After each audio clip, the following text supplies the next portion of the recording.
Madame Fazio, merci beaucoup d'être venue. Ça nous fait un grand plaisir. J'avais une petite question pour vous. J'avais une grosse, hein, vous pouvez.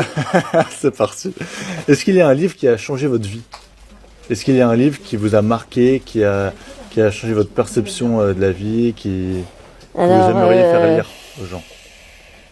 Alors avant l'islam, je n'en vois pas, mais celui qui a conforté, si je puis dire, ma conversion et qui continue de me faire travailler mon islam tous les matins, parce que j'ai l'impression que je le refais tous les matins, c'est le Coran. C'est le Coran, il n'y a pas... Et chaque fois que je le relis, je passe ma vie à ça, et chaque fois que je le relis, je trouve quelque chose que je n'avais pas découvert auparavant. Et je me dis que c'est franchement une religion extraordinaire, qui est très méconnue, surtout en France, mais enfin les Français de toute façon ne travaillent pas ce côté-là. J'ouvre une parenthèse pour dire que je suis un grand amateur de questions pour un champion. Il y a des gens qui savent des choses que je ne sais pas, mais quand on leur pose des choses, quand on leur pose justement des questions sur la religion, mais ils ont une ignorance crasse. Et vous l'expliquez par quoi ça? Parce que je pense que on a voulu que ce soit comme ça en France. Alors je pense que c'est un héritage de la Révolution française. Ouais. Je pense que c'est un héritage de la Révolution française. De toute manière, alors il a fallu cette révolution, certes, mais ça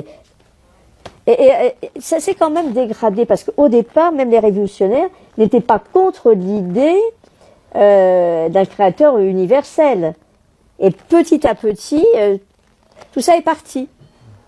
Tout ça est parti. Et alors pourquoi? Alors moi, personnellement, je pense qu'on n'a jamais assimilé ou analysé ou compris ce qui s'est passé avec l'Algérie. J'ai l'impression que tout ça, ce sont des relents de ce qui s'est passé par rapport à l'Algérie. Parce que avant, même, enfin, on peut dire même les révolutionnaires, ils ont fait beaucoup d'exactions, ça d'accord, à tel point que la place de la Révolution est devenue la place de la Concorde. Mais l'idée de l'être universel au-dessus n'était pas hors de propos à leur époque. Et maintenant, c'est complètement hors de propos. Alors surtout maintenant, sitôt que vous faites une petite allusion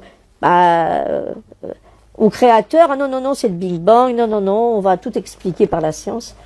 Le 19e siècle a voulu tout expliquer par la science, il n'a rien expliqué du tout.